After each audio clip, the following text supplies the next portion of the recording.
Assalomu alaykum, kanalimiz a'zolari mehmonlariga 220 voltga ishlaydigan shlaka bo'lib ishlab chiqaruvchi dastgohimiz tayyor bo'ldi. Ikkita vibra motori bor, ko'targan tallari bor, amad zartilab qo'yilgan. Qolip razmeri 17 ga 37 g'isht dumaloq teshikli bo'ladi. Yangilikda yana bir marta ko'rsatyapmiz. 220 voltga ishlaydigan mishalkamiz. Mishalkamiz to'liq 220 voltga ishlaydi. Kilovati 5,5 kilovat. Yangi motor qo'yiladi. Yangi reduktor qo'yiladi. Ulavering usta aka.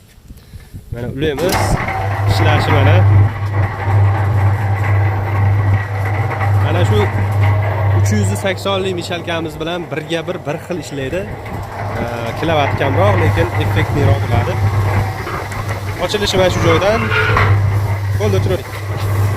Kimga shunaqa dastgohlar kerak bo'lsa, bemalol telefon qilib zakaz qilaverasizlar, xudo xolasa yetkazib beramiz. Pastda nomerlar qoldirib qo'yamiz. Bundan tashqari mana lentalilar ham, gazoblok dastgohlar, barcha qo'ng'iroq qilib yana qana dastgohlar bo'lsa, bor desalar, xudo xolasa ma'lumot beraveramiz. Hammaga rahmat, ko'rganda ko'rishguncha.